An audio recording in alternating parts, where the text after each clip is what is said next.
great, Peter. Keynote speaker at our summit. And man, must I say, that was an absolutely exceptional, it was an exceptional keynote. And I feel a bit of a fraud actually recording this video, because one of the key messages that come out of it, that we're a totally disconnected society, and we spend too much time looking at our devices. Here we are recording a video so that we can tell you that you spend too much time on your devices. It's ironic, it's ironic, yeah. Yeah, great energy from the audience. I mean, they wanted to learn. They did. Which makes a speaker better. No, absolutely. But what you touched upon today was so true, that actually we have become so disconnected from reality. And our inability to communicate as human beings, given the fact that we are the only species capable of true speech, right, is ironic. Yeah. Yeah, I mean, that's today's illiterate are those who have an inability to make a meaningful connection.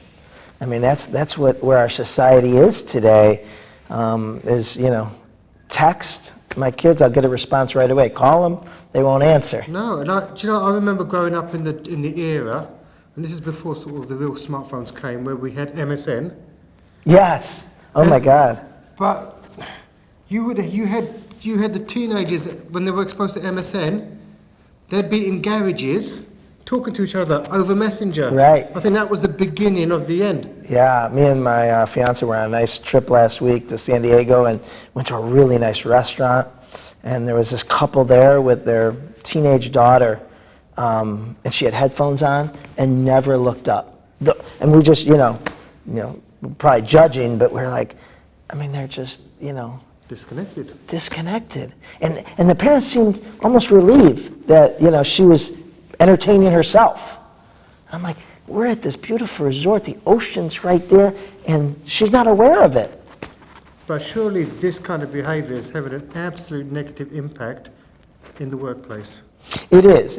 The pendulum has swung so far over to high-tech, low-touch, or no-touch that, that as consumers, we're starving to be called Peter and John, and that you know something about me, right? And so the few companies that do focus on the relationship, win the battle for the customer. But we have to know that as business leaders, our workforce isn't going to have those skill sets, and we need to teach them. We can't skip this generation. The next one will probably be worse.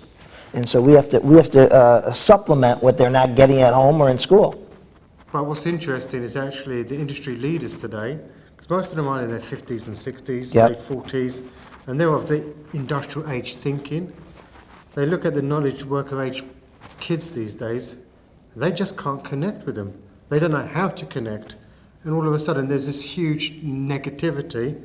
And you've heard it all the time about this sort of the cappuccino drinking, B-bags, sitting, millennials. Yeah.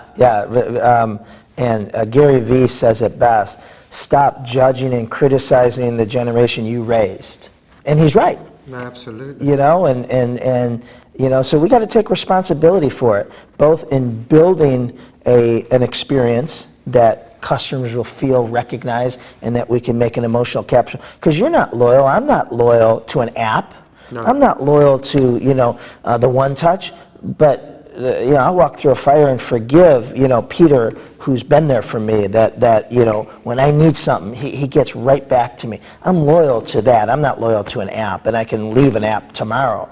And so we have to marry digital and the human relationships, as well as train, our workforce to understand the value of it. And how do you see the best companies doing that? Because most companies don't even touch that. Yeah, well, like you go to Apple. So I've had my fair share of technology glitches lately. Just a coincidence, but so the balance is, I'm sitting there saying, all right, I only have one day in Cleveland next week. How am I going to do this? So I go online. I book an appointment with a genius. So I'm using artificial intelligence. I love that. It takes me 2 seconds. Mm-hmm. But then when I go there, I have someone who's there listening, saying, well, what do you need this for? I'm like, and they give me a loaner. and they fix it, and they call me up, and they do the transfer. So they're balancing both the technology, which, I don't want to be on hold for 30 minutes to book an appointment next Monday, but I can do it in less than 90 seconds online. Beautiful. But when it's important, now I have an expert in front of me, understanding me, telling him what isn't working, and he gets right to the heart of the problem, say it's going to be 48 hours, we're going to have to send it out, but here's a loaner that we've just copied your information over, and I'm not out of business. He showed empathy. He understood how important my technology is to me. So there's things that I could use technology for, the repetitive tasks, and then, but they're not outsourcing the emotional connection and expertise I need from a human being. Now, that's really interesting, because a lot of companies right now are looking, and I think that Google and Amazon have been sort of complicit in this, where they've been developing their artificial intelligence to a point now where they're talking about sort of getting rid of people. Yeah. How do you see that working in the future? Well, so already it's come back to haunt some. Facebook a couple years ago started having a chat box answer 100% of from Messenger, if you're sending messages to Facebook about something, and it blew up on them, and so they had to bring in the human. So certain inquiries were able to be handed the frequently asked questions, if you will, but when they scaled up, they had to know when it was right for a human to step in. If my resolution wasn't solved within the first couple questions back and forth, or if it was over 5 minutes, they have a human jump in, so I'm not getting outrageous, or I'm not losing 10, 15 minutes going back and forth with a chat box. So there's been a lot of places where they've tried to go, like again, where the high-tech, no-touch, and it's backfired in a lot of cases. There's a blend, there's a balance. I mean, I found that as well, personal experience. That I pick up a chat box thinking it's a human.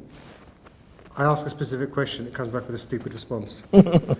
I'm sure you've had that same way. Yeah. And you get so frustrated that you totally lose that brand loyalty. Right. And so where I've seen it work well is they have artificial intelligence managing call centers, and they're listening to the human being, the agent, and it'll pop up, slow down, you're talking too fast, show more empathy. And I love that.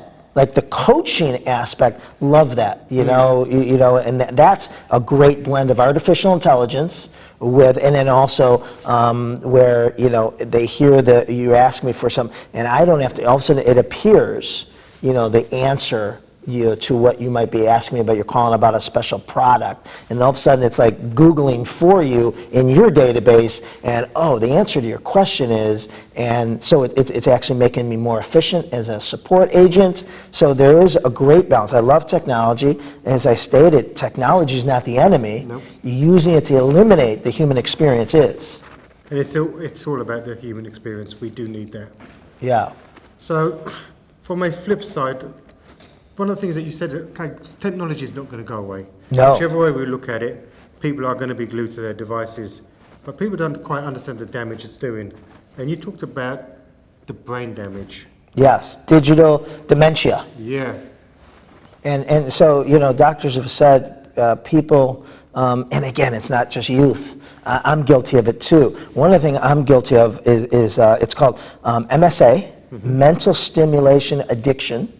So we're sitting in a doctor's office, and we're waiting. So I pull out my phone, and I'll check my email, text, social media, ESPN, and put it away. And literally without thinking, Pick it up again. and I check them all. Like, what could it change in 10 seconds? And what they're saying is that we have a creativity crisis because we don't daydream. Right? So it's kind of like if I curled, you held the 25-pound, and I help you, you're not going to build a muscle. No, absolutely. Right. So they're saying that's what's happening to all society is that we don't sit there and wonder and daydream and say, that the doctor's office, they have a negative sign that says you must pay today, and so what happens is you say, well, that's bad, and then you start thinking, I wonder if we do that in my business. Oh my God, I think we do have a sign like that. Well, we don't do that. And so, where we get our best ideas is in the shower, right? Until they make the phone waterproof. Or, They've done that already, though. Right. But, another place where I jump up and have to find a notepad or a napkin is if I get a massage. I get all these ideas that come to me. So what happens is we're not being bored enough. We have to, always be stimulating ourselves, and so we're not losing and going off into creativity. So, one of the places I say is start building a relationship with yourself. Wake up in the morning, and for the first 45 minutes, sit, have your cup of coffee, and just and things come to you, and great ideas. I like to, when I work out, I like to listen to podcasts. It's a great opportunity, but sometimes I like not to. And just like that, when I'll get back from a run, I'll be frantically looking for something because so many ideas came to me. Oh, I got to call Peter because he asked me about something, and I think I have the answer. But if you're listening to something, ESPN or a podcast, always, you're never giving your mind time to expand, and you get atrophy, just like the body gets after you take off a cast. Our brain gets atrophy. What do you think the long-term effects are going to be if we don't change the way we? Well, we're already seeing it, right? There's loneliness. There's they say that digital dementia is equivalent to a brain that suffered brain injury. Loneliness, it's equivalent, a lack of social relationships is equivalent to smoking 15 cigarettes a day. I mean, there's deterioration. I believe, depression and suicide are dramatically increasing, and, we have to be careful. We're going to wake up, and I think we're already at I think we're at that inflection point now. Yes. Especially with the youth of today. I hear stories all the time of so many sort of kids on antidepressant tablets and stuff like that. Oh, my God. And that wasn't really an option for us when we were younger. It wasn't, and I don't know if it's social media or what it is, but it seems like it's at a critical mass right now. And I do think actually there is a correlation between the digital dementia and depression. Oh, absolutely. Absolutely. I mean, Simon Sinek talks about a good story. There should be no cell phones in meetings, but he even talks about, even outside of meetings. So, we're waiting for the meeting to start. And usually, you'll be on your cell phone, I'll be on mine. But, if we don't have it, and I'd say, hey, Peter, I heard, your daughter was sick last week. Yeah, she's doing better, or how's that client doing? Man, they're putting me, through loop. They want me to do certain things. I got experience at that. Peter, I could help you with that. I got a bunch of best practices that I think, really? Yeah, I'd be happy to. And vice versa. We're not giving those opportunities to help each other. And again, you're happy, but it makes me feel good that I'm able to come to the rescue, that something I'm good at, I can, provide a coworker or a client. It's like digital dementia is leading to digital isolation. That's a great quote. Yeah, absolutely. Love that. So how do we start shifting that pendulum? If entrepreneurs are going to be sort of tuning in today, they're listening to and watching what we're talking about, and really it starts with them.